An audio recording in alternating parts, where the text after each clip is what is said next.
The first clue something was off came 3 days before the email. An empty chair at the Thursday exec sink. Not just any chair, Stroman's, senior director of finance, company bulldog, notorious for calling interns human bandwidth. Always 15 minutes early, always with a red pen and his diet of rage and cucumber water. Gone. No explanation. No mention. No calendar 000.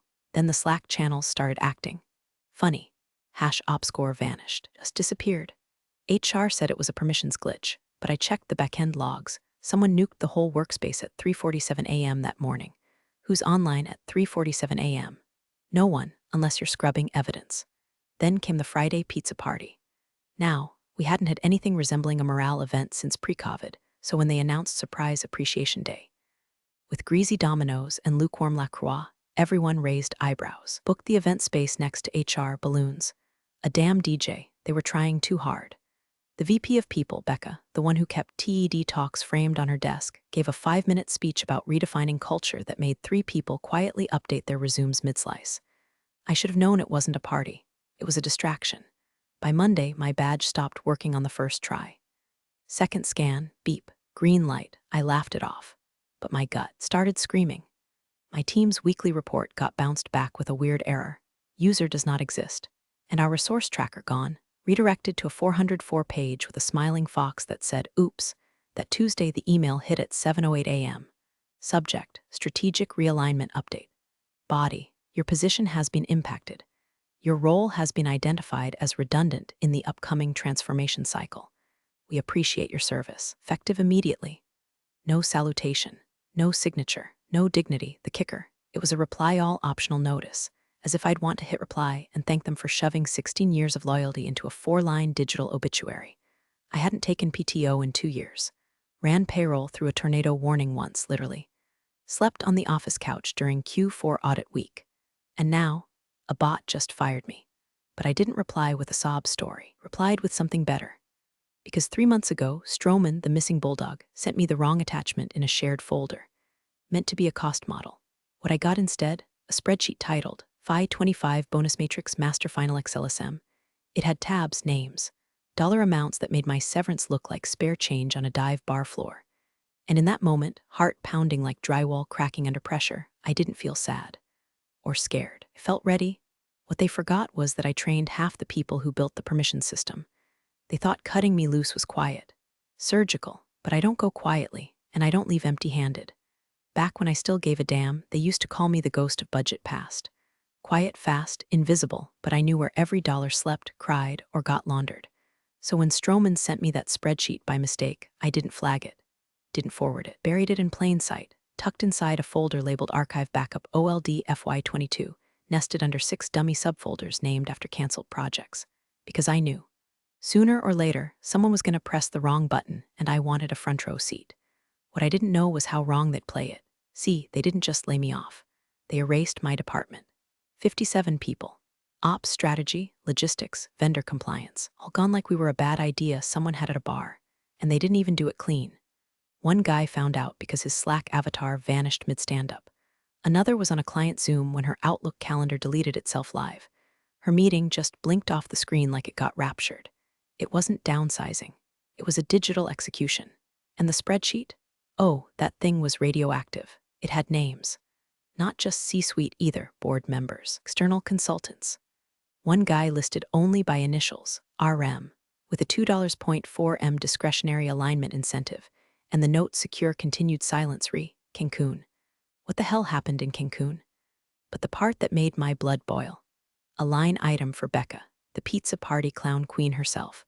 $175,000 for culture navigation during transition. He gave us 2 slices of pepperoni and a Spotify playlist. That's it. That's navigation. Meanwhile, the entire QA team got $0 severance. It wasn't just greed. It was surgical hypocrisy. A corporate magic trick. Smile, slash, and juggle lies behind your back with glitter on their hands. So, at 9:42 a.m., after 23 minutes of rage pacing, 2 energy drinks, and 1 very illegal override command, I logged into the legacy distribution list, all employees US Corp. They'd migrated most communications to internal tools, but someone forgot to decommission that old pipeline, and it still worked. I opened the email thread they sent me, clicked reply all, and before I could even second guess it, I attached the file. Not the full spreadsheet. Oh no, that would be reckless. I pasted just enough into the body to whet the appetite. 5 names, 5 bonuses, 5 justifications that read like satire. Then I typed 6 words. If we're redundant, what is this? No signature, no goodbye, no regrets. Click send. Then I stood up, unplugged my keyboard, and walked toward the window overlooking the parking lot. Watched the little clusters of employees gathering, faces glowing from their phones. The HR generalist jogged into the executive suite, holding her tablet like it was ticking. And I smiled, because I knew. File wasn't just numbers, it was kindling. First, silence, then chaos. It started small, a Slack ping from someone in procurement, is this real? Then another from a guy in legal I hadn't spoken to in 4 years. This was not in discovery. Where did you get this? At 10:11 a.m., I watched Becca burst out of HR like someone lit a fire under her ergonomic yoga stool. She power-walked past the copy machines, past the interns trying to pretend they weren't reading the email thread, and beelined into the executive war room. Her heels clicked so fast they sounded like Morse code for we're FKED. By 10:27, they'd locked me out. Email, gone. Badge, red light. Remote access, dead. But they were too slow. They didn't realize I still had a backdoor. You don't spend 16 years building systems without leaving a few trapdoors behind, especially when you're the one who wrote half the internal IT training manuals. I logged into a sandbox account I created in 2018 under the alias Marty Calhoun, who, according to our ATRIS, was a janitor on leave in Puerto Rico. Through Marty, I watched the dominoes tip. People weren't just reading the email, they were responding. A graphic designer replied with a list of unpaid invoices from last quarter. Project manager from the Munich office attached screenshots of cost-saving measures that showed execs renting Lamborghinis during a climate summit in Dubai. Someone in marketing, God bless them, fired off a meme of the CFO's face photoshopped on a golem cradling a pile of gold coins. Every minute, it got louder, bigger. By lunch, the thread had 12,000 views. The subject line had been forwarded outside the org. LinkedIn posts started popping up like mushrooms after rain. Today I lost my job, but I gained my spine. When leadership shows you who they are, believe them. Hashtags formed. #Cancun bonus started trending regionally. Someone made a TikTok. It had a dance. There was a F-King dance. But the part that hit hardest, someone leaked the rest of the spreadsheet. I didn't do it. Don't need to. Once fire starts, dry grass handles the rest. File spread like mold in a Florida rental. Reddit got hold of it. Then Twitter. Then one of the morning finance shows posted it under the headline, "Anonymous employee exposes corporate rot in $12B tech giant." Guess who they pictured? Me. A blurry crop from a company picnic. I was holding a hot dog and wearing a foam finger. Caption, "The ghost of budget passed." But while the world laughed, screamed, and hashtagged, upstairs, war. Emergency board meeting convened in the executive suite. Frosted glass, black suits. I counted 8 of them. Then 20 minutes later, someone new walked in. Not a VP, not an internal guy. No, this one wore Ferragamo loafers and carried a black leather case. That was the lawyer, not our lawyer, a federal one. And that's when I knew they hadn't just messed with the wrong employee. They'd messed with the wrong numbers. I always said the numbers would be their undoing. Not because they lied, everyone lies, but because they were lazy about it. See, the bonus spreadsheet didn't just have payouts. It had timelines, and those timelines, they overlapped with earnings calls, SEC filings, vendor terminations, and a mysterious budget shift that happened 2 weeks before the company posted a sudden $37M loss correction nobody could explain. Well, now people wanted explanations. By Wednesday morning, the CFO, very own golem with a platinum Amex, hadn't been seen in the building. Rumor was he was working remotely, which is rich, considering the spreadsheet had flagged his bonus as pending wire transfer pre-earnings blackout. That little phrase alone was enough to make 3 compliance officers cry into their coffee. But here's where it got weird. Someone from the C-suite reached out to me. Not officially, not via HR, through a burner Gmail account. Subject line was one word, talk. The body just said, "We underestimated you. We'd like to make this right, quietly." I didn't reply. Instead, I opened a tab and checked the company stock, down 14.6%. Bloomberg ran a headline, "Layoff leak exposes rot in transparent tech firm." And then, at exactly 2:04 p.m., someone pulled the fire alarm. Not a drill, not a test. Actual lights flashing, automated voice telling people to evacuate the building. I joined the flood of employees marching out into the parking lot, watching execs try to look calm while stepping over puddles in $800 shoes. Someone whispered that a board member passed out. Someone else said legal was shredding paper like it owed them money. That was the moment I saw her. Becca, the balloon queen, standing beside a rental SUV, gripping her phone like it was a grenade and muttering through gritted teeth, so I walked over. She noticed me too late. Her eyes went wide, then flat. A flicker of fear before the mask returned. "This isn't the place," she hissed. "Oh, I think it's the perfect place," I replied. "Plenty of witnesses." Her jaw twitched. "What do you want? Money? A settlement? You've made your point." I smiled. "No, Becca, you don't get it. This isn't about a point. This is about all of it. You're bitter," snapped, lowering her voice. "Do you know what your little stunt did to my department? Do you know what your spreadsheet did to mine?" I asked. She didn't answer. Instead, she climbed into the SUV, slammed the door, and called someone, probably the crisis PR firm they were paying more than my entire severance package. Meanwhile, I got a message. Slack, still active on my ghost account. From someone in payroll. It was a link. No words. I clicked it to a hidden dashboard labeled Project Ghostlight. 50 names. Mine among them. All marked high risk, monitor, preemptive termination justified. And suddenly everything clicked. The layoffs weren't just budget cuts. They were surgical removals. A purge of anyone who had ever asked the wrong question, poked too deep, or clicked the wrong cell in the wrong spreadsheet. And if I was on that list, I wasn't the only one with fire left to light. I didn't sleep that night, not because I was scared, because I was wired. Like the kind of wired you get after chugging gas station espresso while watching your former employer unravel in real time. It was like being front row at a corporate implosion with popcorn in one hand and a burner phone in the other. That Project Ghostlight dashboard. It wasn't just a hit list. It was chronological. Someone had spent months cataloging employees deemed obstructive. Most were people I'd worked with, quiet ones, good ones. The kind who didn't play politics but knew where the bodies were buried, sometimes because they helped dig the damn holes. Some were gone already. Voluntary departure, it said. Except I remembered one of them, a dev named Tanya, leaving in tears after being told her position was phased out for redundancy a week after she flagged a budget mismatch in vendor payments. Another, Jerome from procurement, vanished after requesting clarity on a fake invoice that led straight to the CFO's pet project in Turks and Caicos. So I started reaching out. Not through LinkedIn, too traceable. Through encrypted messengers, Signal, Proton Mail aliases, one even through a Reddit thread we used to troll our own company's marketing slogans. By noon the next day, I had 6 ex-employees on a group call. One from Texas. One from Berlin.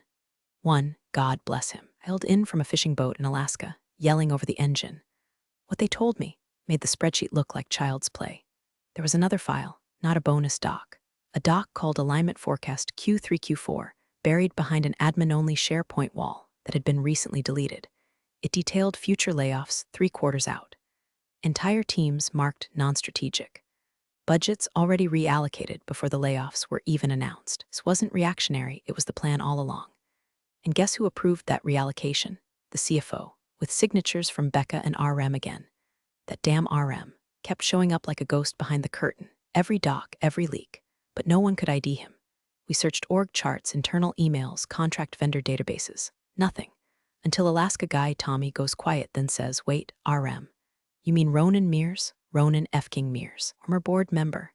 Resigned 6 years ago after a scandal involving equity manipulation and an offshore investment shell. Quiet exit, NDA, swept under like dust under a white carpet. Everyone assumed he was done. Apparently not. Apparently, he was still on payroll, under a consultant retention clause tied to continuity operations. That clause, hidden in an old board resolution no one had reviewed since 2019, meaning the man pulling strings behind our bloodbath wasn't even supposed to exist anymore. That night, I sent an anonymous tip to a financial journalist I trusted. We'd crossed paths once when she wrote a hit piece on a tech company that inflated user numbers before a Series C. She responded in 5 minutes. Her message was simple. If what you're saying is true, this goes beyond bonuses. This is criminal. I sent her everything, Project Ghostlight screenshots, bonus spreadsheets, fake vendor invoices, employee logs. I didn't want a paycheck. I wanted scorched earth. By morning, she'd published. Headline, The Silent Purge. How one employee exposed a multi-million-dollar corporate cover-up. The article went viral in 4 hours. And while the execs scrambled to put out fires with PR statements and internal memos full of, "We're listening, and we value transparency," I got another message. From an unknown number. Said, "We know what you did. You need to stop, or we'll stop you." And that's when I knew this wasn't just about numbers anymore. This was a war. I didn't respond to the threat. I forwarded it to the journalist, to my burner group of ex-staff, and finally to someone I hadn't spoken to in 7 years, a guy named Max D'Angelo. Max used to run compliance back when the company still had a conscience. He left after clashing with the CFO over, you guessed it, misfiled equity package labeled under employee training reimbursements. Since then, he'd gone rogue.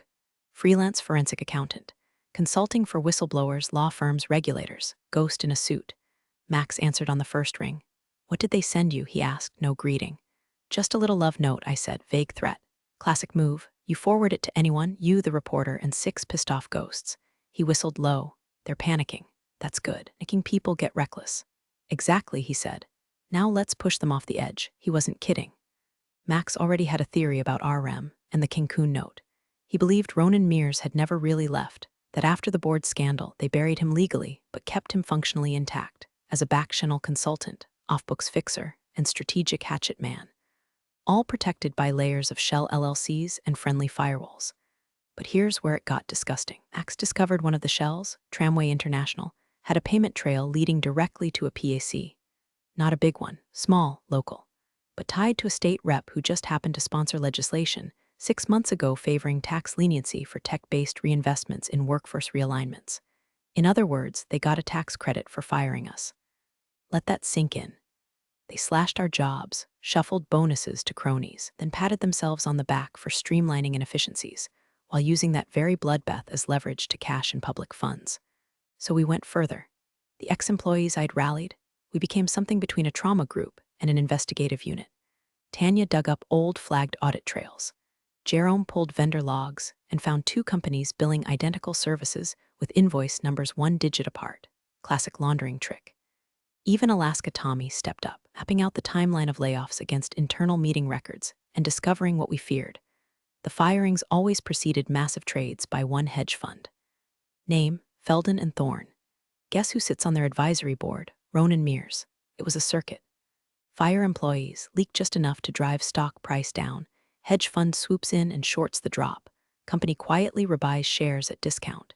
Execs claim recovery progress. Stock rebounds. Everyone cashes out. Rinse. Repeat. Meanwhile, the press storm swelled. Anonymous sources came forward, one from the board. Someone even leaked a partial video of an exec meeting where the CFO yelled, "I don't care if it looks bad. We control the optics." But control was slipping. Protesters showed up outside headquarters with signs reading, "I am not redundant," and "Ask me about Ronan." The company's subreddit exploded. Anonymous employees started posting quotes from Project Ghostlight like gospel, turning the doc into corporate scripture. That Friday, HR sent a company-wide email. Subject, moving forward with integrity. It opened with, "We acknowledge recent concerns and are committed to rebuilding trust," and then, boom. Seconds later, someone hit reply all again. But it wasn't me. It was someone still inside. They pasted the full bonus matrix. All of it, names, amounts, justifications, and at the very bottom, a hidden sheet tab labeled, "Confirm, RM override." My heart stopped. Inside, instructions for suppressing audit flags, clearing bonus approvals outside fiscal windows, and in plain Gotham text, authorization. Proceed under Ronan. CEO will not block. CFO looped. No more theories. No more breadcrumbs. Just proof we had them. But this time, they knew our names too. It happened the next morning, 6:17 a.m. Every single one of us, me, Tanya, Jerome, Alaska Tommy, even the journalist, got locked out. Email accounts gone. 2-factor apps reset. Signal messages suddenly showing device changed. Whoever was behind the curtain had flipped the board on us. Fast, clean, surgical. Then came the call from Max. "No hello, just, they know what you have. I don't think they're going legal. I think they're going personal." And he wasn't wrong. That afternoon, Anya's landlord got an anonymous tip about a security breach and suddenly decided not to renew her lease. Jerome's car lease was flagged in some system as high risk, and repossession agents showed up at his office like he was a mobster. Alaska Tommy, TSA flagged him on a no-fly list for an unpaid library fine from 2006. You can't make this up. But the worst hit me, not through screens, through family. At 9:42 p.m., got a call from my sister, voice shaking. Said someone called her claiming I was under federal investigation for wire fraud, used a fake badge number, asked if I handled large amounts of sensitive financial information, said she could be implicated if she didn't answer a few questions. They were using fear now, trying to freeze us, fracture us. Old playbook, isolate the threat, make them question the cost, wait for the collapse. But they miscalculated. I'd already lost my job, my income, my reputation. All they could take now was time, and I was damn sure gonna spend it finishing this. So I went nuclear.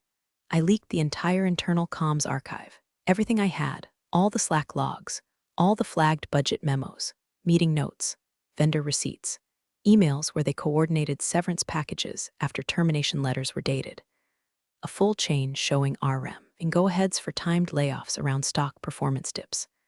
I uploaded it all to a secure public drop and dropped the link to 5 major investigative outlets.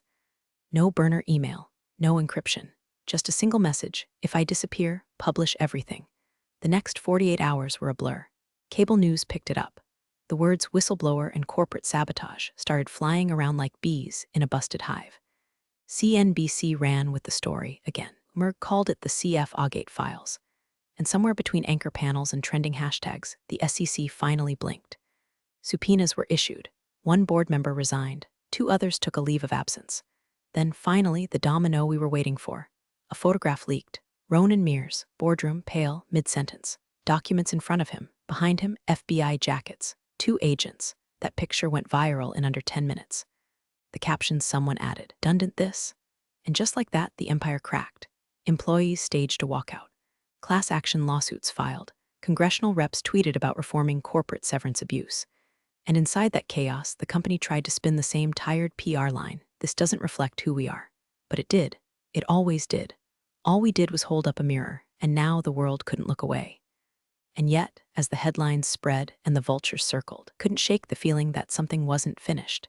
Because Ronan may have been exposed, but I still hadn't heard a single word from the CEO. The CEO hadn't spoken. Not once. Not during the firings. Not when the spreadsheet leaked. Not when Ronan got perp-walked out of his fortress in Tribeca. He stayed hidden behind polished statements signed by corporate communications, behind vague promises of internal review, behind the dying glow of his LinkedIn posts about resilience and growth. Until the call came. Blocked number, 4:13 a.m. I let it ring twice, picked up, said nothing. A breath on the line, then his voice, smooth, low, rehearsed, like a man still clinging to the belief he could buy silence with tone alone. "You win," he said. Silence stretched. "You win," he repeated. "So what do you want?" I leaned against my kitchen counter, bare feet on cold tile, still wearing the hoodie I'd been living in since the fallout started. And I smiled. "You think this was about winning? I already lost everything that mattered. My job, my team, my faith in this place. There's nothing left to take." He sighed. "Look, I know mistakes were made. You didn't make mistakes," I cut in. "You made decisions. You chose to protect a ghost. You chose to launder your guilt through bonuses and bury the truth under pizza parties. You don't get to play dumb now." Silence again. "Then we can still fix this." Quietly, there it was, the last lever, the oldest one. Control through silence. I almost laughed, but instead I gave him the only gift he'd never understand. "No," I said, "you don't get quiet, you get volume." And then I hung up. An hour later, the final drop hit. The journalist released a full exposé, transcripts, bank trails, audio clips, yes, audio. Closed-door meetings where execs joked about gutting dead weight and turning layoffs into performance theater. But the final blow wasn't media. It was the employees. Thousands of them. A coordinated resignation wave. People walked out mid-shift, left laptops on cafeteria tables. One manager spray-painted "I am redundant" across the glass lobby wall. Clients pulled contracts. Investors bolted. By Monday, the company was trading under $4 a share. By Wednesday, the CEO resigned to spend more time with family. And me, I moved, left the city. No forwarding address. Just a cabin in the mountains and a generator powered by bitter satisfaction. I keep the original spreadsheet framed above my desk. A reminder, not of revenge, but of how quickly redundant becomes revolution when you stop playing dead. They wanted silence. I gave them a damn symphony.